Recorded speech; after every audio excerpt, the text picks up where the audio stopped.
All right, how's everybody doing? This is the Comic Samurai. I want to welcome you to my next video, and tonight we're going to be doing something a little bit special. We're going to be looking at my top 5 comic book covers of all time. Now, I have to put a caveat on this. Now, when I went through all my comics and I found my top 5, all of them involved Wolverine, and I thought, you know what, I've done this list before in my top 10 video.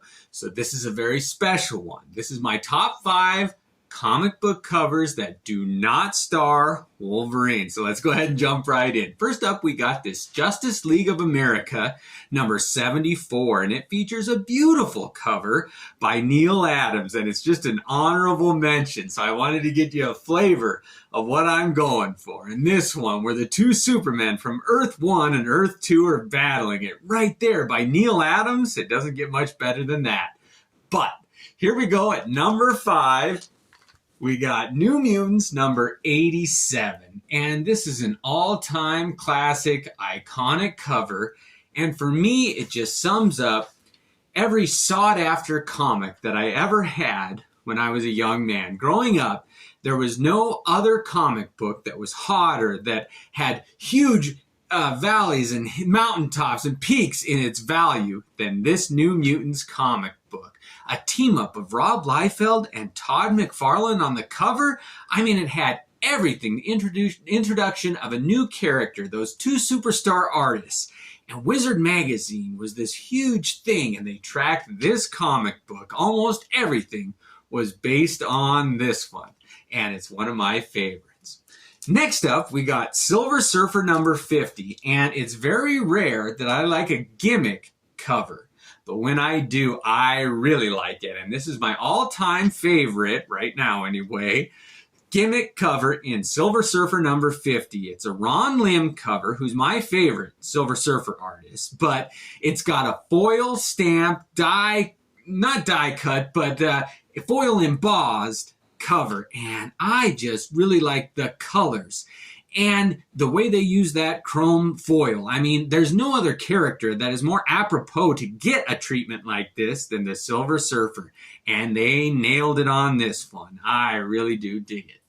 All right, let's move it on. Next up, we got Fantastic Four number 112. And I always like covers that feature a battle between two sides, whether it's good versus evil, good versus good, whatever. But this one, no other comic book captures the feeling of two behemoths going at it like this Fantastic Four comic book, with that stark black background and those two colorful characters known for their strength just about to go to blows. Oh, it just captures that moment before the fight is going to start. You got to get some popcorn and see who's going to win the fight, and this is one of my favorites.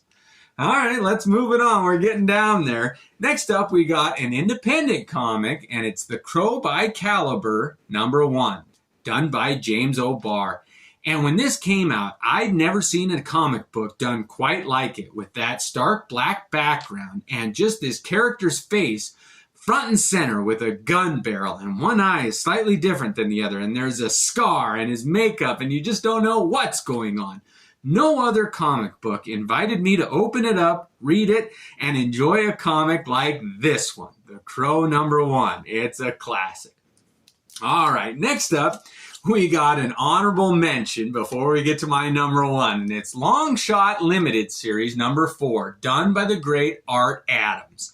Nobody can capture the female form like he can, and I featured this comic a number of times, but it's my all-time favorite drawing by Art Adams involving superheroes, superheroines, beautiful women, action, Spider-Man, and that drawing of the She-Hulk. I just dig those leg warmers. That just sums up what a fun, adventurous, sexy comic book is supposed to be in Long Shot Limited Series number 4 by Art Adams.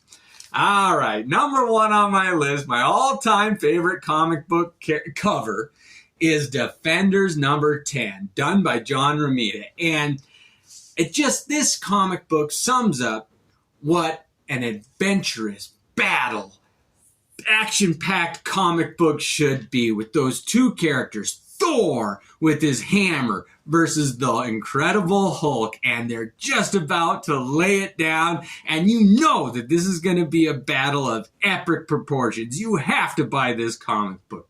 Open it up and see who wins, what happens, what's the story, but the colors on this. Oh, it's the exact opposite of that Crow one where it was dark and melancholy. This one is vibrant and colorful, just like a comic book cover should be. Well, those were my top 5. I want to see what yours are. Let me know if you have any of these, what you think of them, and if some of these are your favorites. Thanks again. Have a great night.